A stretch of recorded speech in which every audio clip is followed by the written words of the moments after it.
All right, so Google themselves hyped up this week's Pre-I.O. Android show as the biggest updates to Android ever, which is a really high bar to set. But they then went on to announce a bunch of stuff from Android 17 to a new Android Auto to Google Books, not to be confused with Google Books. So I'm gonna show you what's good, what's new, what's meh, and what's a bit overhyped, I think. So I'm gonna start with Android 17, just because every year, updates to Android get smaller and smaller and more incremental. So I was really curious to see what they were gonna get so hyped about. This year, it's not a visual redesign, but there are some added features, and then there's some Gemini stuff sprinkled on top. And spoiler alert, that's the stuff that they're so hyped about. That's the stuff that makes them say it's the biggest Android update ever. I'll have some thoughts. We'll get to that. But a couple neat things in Android. The Gemini interface is redesigned to look a little different, a little sparklier, but also briefly very blurred around the edges before it sharpens up.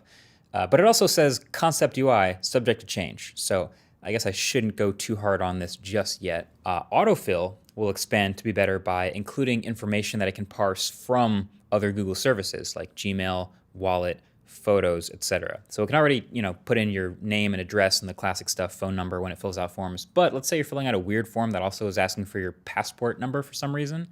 Well, if you have a photo of your passport in Google Photos, it can actually pull that out and automatically paste it in there without you having to go to Photos, find the picture, and then go back and forth. So that's nice. And then there's also some new creator tools to be built directly into Android, like more image processing compatibility so that it matches what we see coming from iPhones, and cutting you out and letting you talk over whatever's on your screen, which is a super popular format that we've seen all over Instagram and TikTok, so you can do that now built into Android. But then they also showed us this new Smart Enhance for photos and videos, I believe, that can, in their own words, reveal breathtaking detail and clarity that you didn't even know could be there. And then they showed a before and after going from this to this, and Jesus Christ, just no.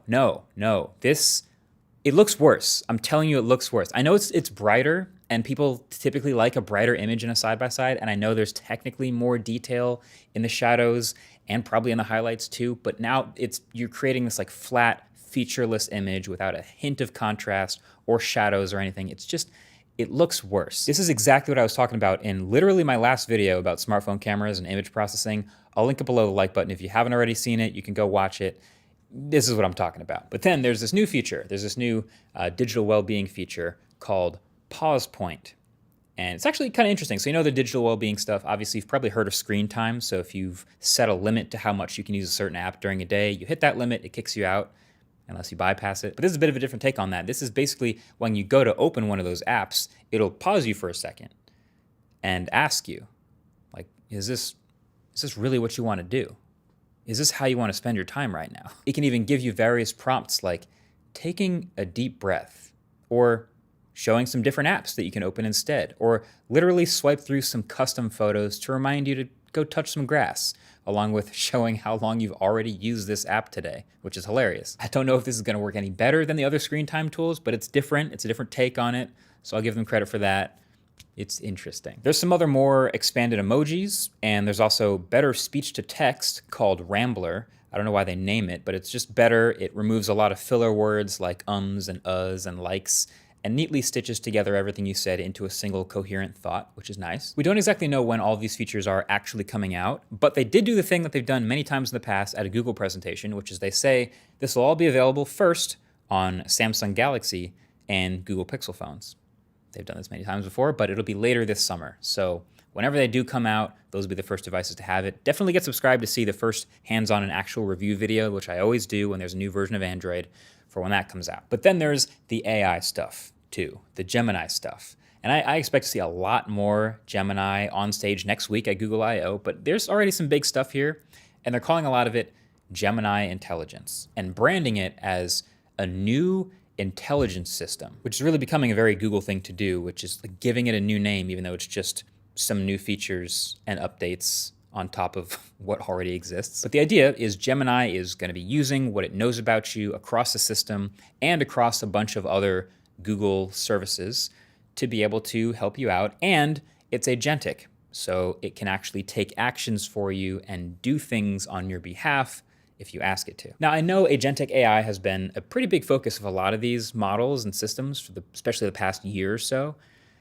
And Google is making some pretty big promises about what it wants these things to be able to do, but I'm not sure how I feel about some of these promises, to be honest. Like one of the promo videos has this scene in it, right? So a guy just walks up to take a picture of a concert promo poster, texts somebody about it, and they agree they want to go. So Gemini Intelligence pops up this button that says, book 2 floor seats to this concert, and you click it, and then it just says, buying tickets, and then tickets purchased. And that's it? That's the whole thing? That I feel like that can't be the whole thing, right? But this isn't new. Like this has always been a challenge to these like promo videos. They're trying to make an ad with like the most relatable, convenient thing that you want AI to do for you. Oh, help me plan my vacation to Italy. Give me an itinerary. And then I'll just follow it blindly. But I don't trust AI to get that all right. And maybe it's just because I've seen previous generative AI things get stuff wrong in the past or hallucinate insane things like we've talked about. But I don't think there's going to be a one-click buy me these floor seats at a concert button that I would trust to press and it'll get everything right. Everything right? It's going to get the right seats. What if it gets the wrong dates or the wrong venue or the wrong, what if the price is not what I expected it to be? So I tweeted this just to make sure I'm not insane, asking if anyone else would trust this. And about 99 out of every 100 replies were just like, absolutely not. I would also not trust this button. One of the replies, though, was Dieter Bohn from Google saying there should actually be more steps in the checkout process. They couldn't fit it all in the promo video. And I would really like to see these steps, right? Because maybe it still would let me like pick the date and verify the exact location and make sure everything's correct and set a price that I'm willing to pay.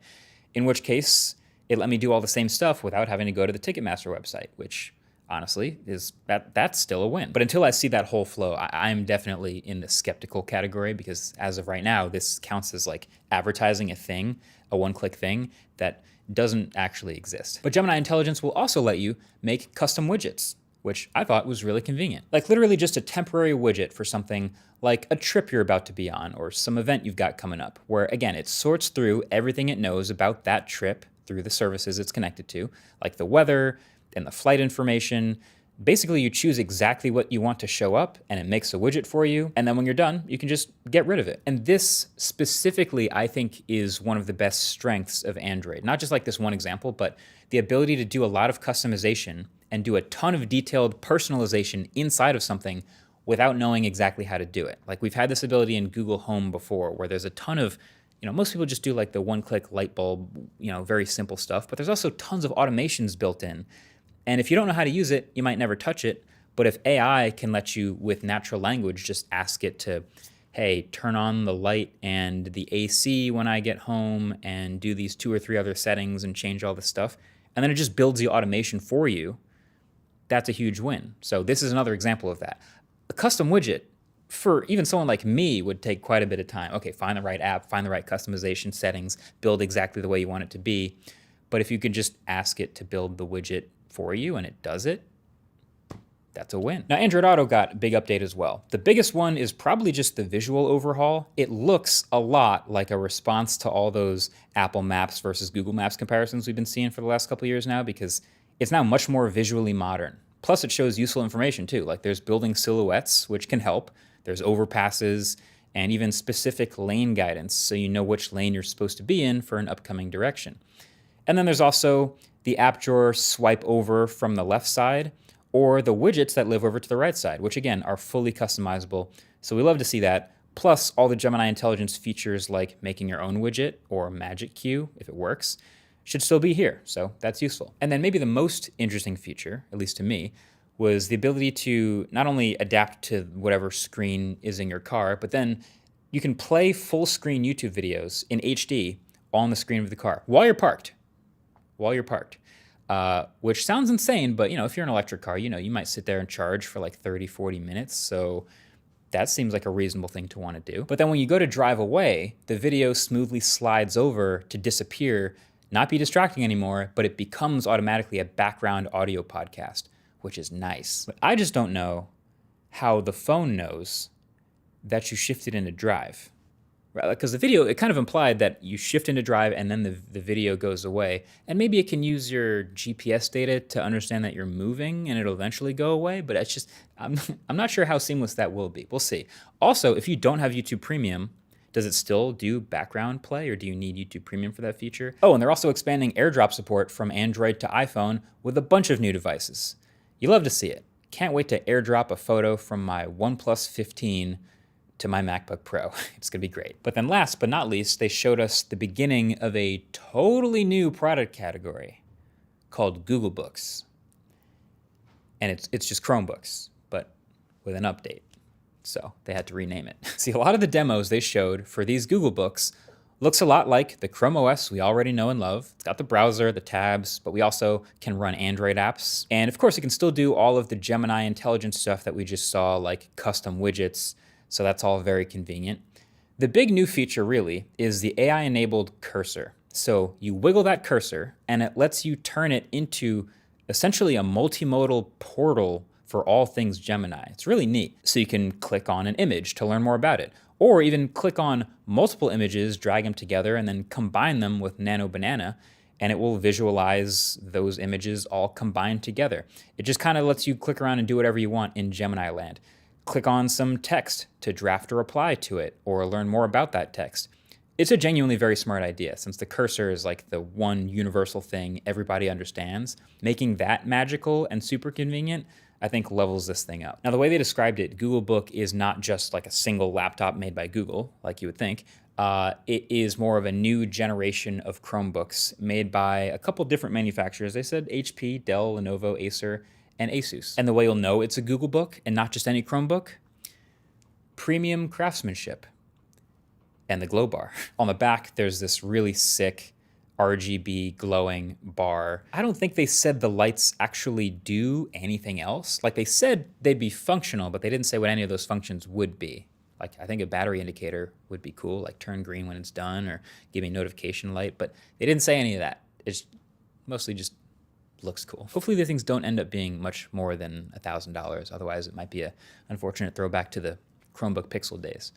So you might have noticed my CR48 back here. Really like that thing. Anyway, let me know what you guys think of all these new AI features built into Google and Android. Honestly, I'm very excited to test it. I think mostly my take is the smaller stuff seems the most convenient. Like the new autofill stuff is gonna be really nice. Also, the new Android Auto seems like it's going to be really nice, but we'll have to get our hands on all of it and test it and the agentic stuff and all of that. So let me know in the comment section what you want to see. Thanks for watching. Catch you guys in the next one. Peace.